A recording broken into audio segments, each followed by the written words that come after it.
योगी सरकार लव जिहाद को लेकर नया विधेयक लेकर आई है और इस पर पूर्व कैबिनेट मंत्री सिद्धार्थनाथ सिंह से संवाददाता निकिता सरीन ने खास बातचीत की है और सुनिए उन्होंने क्या कुछ कहा है।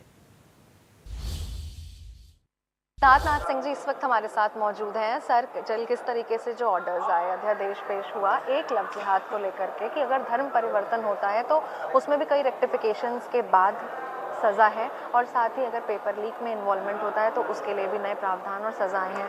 अब तो सर कहीं ना कहीं विपक्ष का मुंह बंद होगा क्योंकि विपक्ष लगातार सरकार को लेकर, पेपर लीक को लेकर के कई बार टारगेट कर चुकी है। नहीं, देखिए, पेपर लीक का जो विषय है उसके अंदर जो कानून जो लेकर आ रहे हैं और संशोधन भी कर रहे हैं उसके अंदर ये कड़ाई कर रहे हैं और उसके अंदर सजा का जो प्रावधान है उसको और मजबूत किया जा रहा है, जिससे कि जो लोग करते हैं वो जो बच्चे हैं उन लोगों के साथ खिलवाड़ ना कर सके। और मेरे ख्याल से विपक्ष को भी इसका समर्थन करना चाहिए और सर्वसम्मति से उसका कानून को पास करवाना चाहिए। बहुत शुक्रिया हमसे बात करने के लिए। तो फिलहाल आप सुन रहे थे सिद्धार्थनाथ सिंह को। लखनऊ से वीडियो जर्नलिस्ट अरशद के साथ मैं निकिता सरीन, इंडिया न्यूज के लिए। योगी सरकार लव जिहाद को लेकर सख्त हो गई है। सरकार ने नया लव जिहाद कानून लाई है और इसको लेकर कैबिनेट मंत्री अनिल राजभर से इंडिया न्यूज संवाददाता ने खास बातचीत की है। सुनिए उन्होंने क्या कुछ कहा है। कि लव जिहाद यानी कि धर्म परिवर्तन को लेकर अगर ऐसा कोई काम करने की कोशिश करता है तो उम्र कैद, और दूसरा पेपर लीक जैसे मामलों में अगर किसी का हाथ होता है तो उसके लिए भी कड़े से कड़े प्रावधान बनाए जा रहे हैं। इसको आप किस तरह से देख रहे हैं? बेहद जरूरी था ये। देखिए, दोनों फैसले देश के अंदर नजीर बनेंगे, उदाहरण बनेंगे।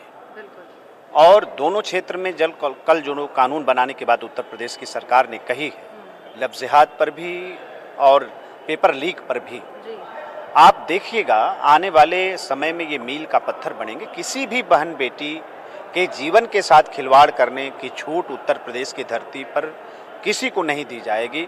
अगर किसी ने कोई अपराध किया इस तरह का तो आजीवन कारावास तक का प्राविधान किया है। इससे कड़ा कोई फैसला नहीं हो सकता। तो विपक्ष मुंह बंद कर सकता है ना सर? इस पे नीट को बड़ा हंगामा दिया था, बड़ा तूल दिया क्या था। है कि विपक्ष जो बात कह रहा था, विपक्ष को तो बेनकाब कर दिया माननीय न्यायालय ने। और सरकार जो बात कह रही थी, हम लोग जो बात कह रहे थे, उसको प्रमाणित कर दिया अपने फैसले से माननीय न्यायालय ने।